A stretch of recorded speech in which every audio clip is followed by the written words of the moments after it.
எங்கள் ஊர் ஃபால்ஸுக்கு போகலாம் வாங்க.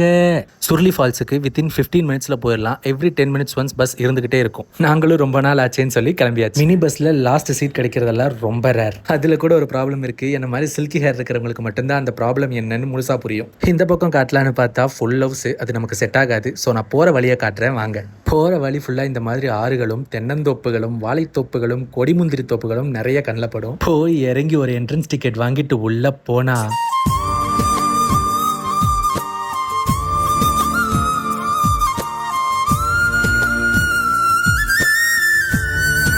இந்த பாட்டில் வர்ற எக்ஸாக்ட் வைப் தான் போய் குளிச்சுட்டு வர வரைக்கும் இருக்கும். ஆல்சோ இன்னொரு முக்கியமான விஷயம், இந்த மாதிரி பிளேசஸ்க்குலாம் போகும்போது இதோ இங்கே ஒரு ஷார்ட்கட் இருக்கே அப்படின்னு எந்த ஒரு ஷார்ட்கட்டையும் ட்ரை பண்ண வேணாம். அனுபவத்தில் சொல்கிறேன். அதெல்லாம் இருக்கட்டும், நீ எப்போதான்டா ஃபால்ஸை காட்டுவேன்னு நீங்கள் கேட்கலாம். இதோ இந்த 50 படிக்கட்டு ஏறுனா நெக்ஸ்ட் ஃபால்ஸ் தான். இவ்வளோ தூரம் கஷ்டப்பட்டு நடந்து படிக்கட்டு ஏறி மேலே வந்து நீங்கள் ஃபஸ்ட்டு பார்க்குறது இந்த ஃபால்ஸ் தான். ஆனால் இது மெயின் இல்லை, இதுதான் மெயின் ஃபால்ஸ். என்னடா தண்ணி கம்மியாக வருதுன்னா கேட்கக்கூடாது. ஆக்சுவலாக தண்ணி கம்மியாக தான் ஓப்பன் பண்ணி விட்டுருக்காங்க. ஏன்னா இது சீசன் இல்லையாமா. சரி, நம்ம ஆட்டத்தை போடுவோமா?